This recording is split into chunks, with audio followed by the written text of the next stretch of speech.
simple. Ce qui cause généralement parce qu'il y en a plusieurs autres, la mauvaise haleine, c'est une mauvaise hygiène bucco-dentaire. Ça se traduit par quoi? Quand on consomme des aliments, ces aliments vont rester dans la cavité buccale, vont se fermenter, vont nourrir des bactéries, vont produire des acides, vont se reposer sur plusieurs tissus tels que la langue, qui est peut-être même le principal dans la cavité buccale, à accueillir et à reposer et à abriter les pathogènes qui sont responsables de la mauvaise haleine, parce que la langue, c'est un tissu mou. La langue, c'est un peu comme notre tapis de la cavité buccale. Tout ce qu'on mange se repose très souvent en majorité sur la langue. Donc, il faut avoir une hygiène bucco-dentaire irréprochable. Et quand on dit hygiène bucco-dentaire irréprochable, c'est aller rechercher dans des recoins qui ne sont pas toujours faciles d'accès. À savoir, effectivement, la langue, que beaucoup banalisent lors de leur hygiène, ils ne se brossent pas toujours la langue. C'est aller chercher dans l'espace ou les espaces interdentaires. C'est quoi? Les dents sont collées les unes aux autres.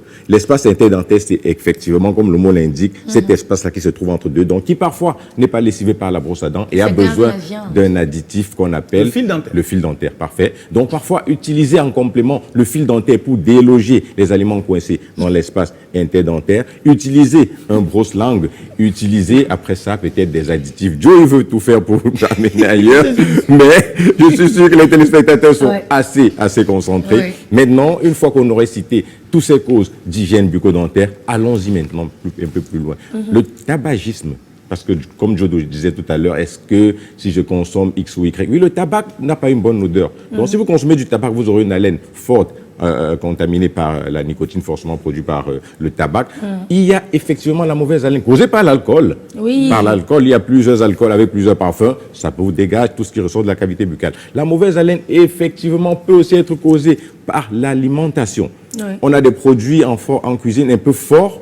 L'ail, l'oignon, c'est pas forcément, voilà, quand ça renvoie, c'est pas forcément l'idéal en termes d'odeur. Et allons-y plus loin, les pathologies systémiques, le diabète, les problèmes rénaux, les problèmes gastriques, les maux gastriques. Et effectivement, parce que tout à l'heure, j'ai fait une parenthèse en disant, la mauvaise haleine, il faut incriminer l'odeur provenant ou ressortant par la cavité buccale. Des fois, ça n'a rien à voir avec la bouche, ça ressort juste par là. Parfait. Donc, quand je dis provenant, beaucoup peuvent comprendre effectivement que c'est lié directement à la cavité buccale.